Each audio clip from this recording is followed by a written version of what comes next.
tonga soa atao amin'ny saina pilikely ianao raiso ary zarazarao mba ho hain'ny malagasy namatsiko saotra to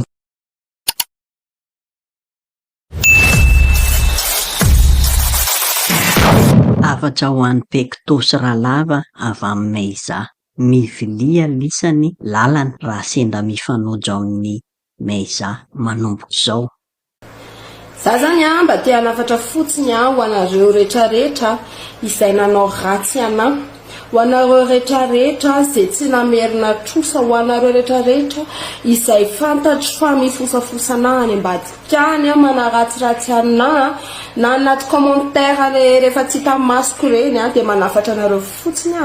hoe rehefa mifanena amiko nareo dia tonga dia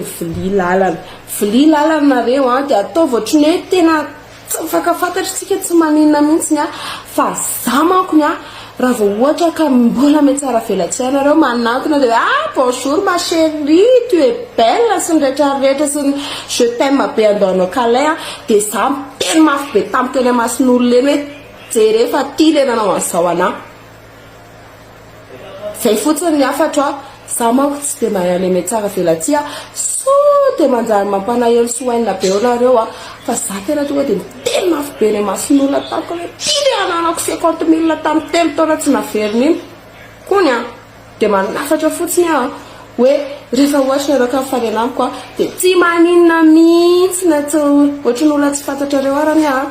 fa zay fotsiny afatra hoe alao rehefa ohatra ka hoe tsy matsapa an'iny raha tsy natao an'olona dia izana fotsiny lalana fa aza metsara velatsia fa za tsy mahay an'izany kony